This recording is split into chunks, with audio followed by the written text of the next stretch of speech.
Hello, wise woman. Just a quick live to um, teach you it's a bit of a paradigm shift around how to shift habits in your life and things that seem like they're really in the way of you, like creating the kind of parenting relationship, the kind of relationship you really want to have with your children, for example, or shifting funny habits you have with your partner, or habits around your own kind of sense of meaning and purpose and productivity. Like, say if you're really wanting to get more exercise in your day, or do more meditation, or even just habits around the way that you relate with the things that you have to do in your life.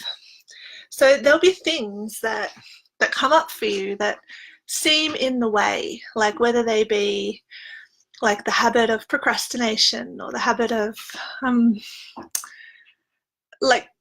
self-criticism, or the habit of yelling. That's a big one for mothers.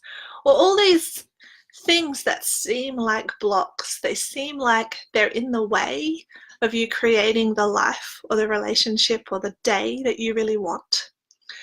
And it's so common when they come up for us to try to get rid of them. Like, that's just the kind of habitual way that we relate with these habits. Is this is something that's in the way, and we often judge ourselves for them. We often judge ourselves for the fact that, oh my God, it's still there, even though I've been trying really hard to get rid of it. And what we're doing then is we're further entrenching the habit by making it wrong and trying to get rid of it and trying to deny it or trying to squash it down. So instead, what I'm inviting you to do is two different things. The first part of it is get curious about what is this block or this habit, this internal or external habit. Like, say, for example, if it's yelling at your children, what is the wisdom in it, and how is it trying to serve you? Like, what's it trying to do for you? What's its purpose underneath the expression?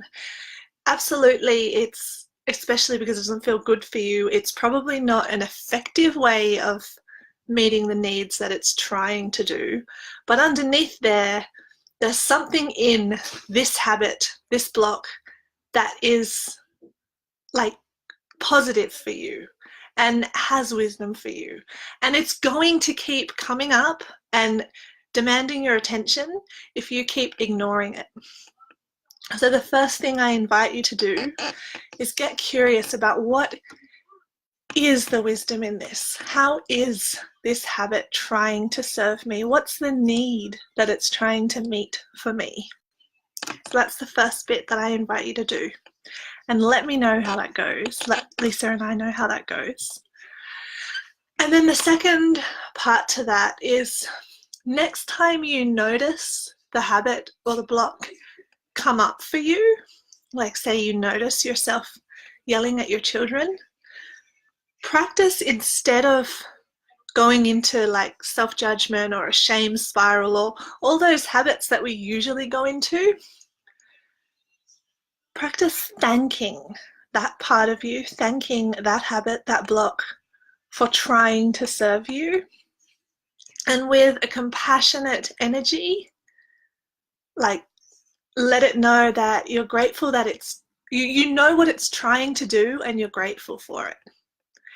And when you do that, you soften the energy. You're not in resistance to yourself anymore. And you actually have so much more space to tune into, what are some other ways that I can meet that need? What are some other ways that I can express the wisdom that's trying to come through this habit or this block? So that's it. Let me know how that goes. And if you haven't already joined mine, and oh, hello, Becky. Just finishing.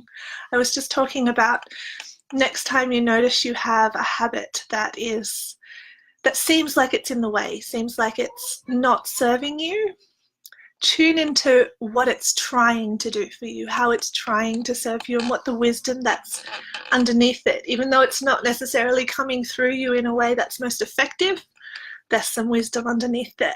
And next time it comes up for you, thank it for what it's trying to do and bring it some compassion, bring yourself some compassion.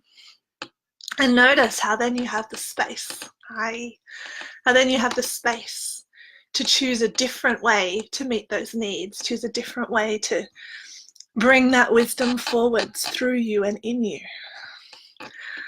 All right, so much love to you. If you haven't already joined the Spacious Woman Facebook group, the link is up above. Lisa and I are sharing lots more things like this in there, and we'd love to have you join us. Mwah!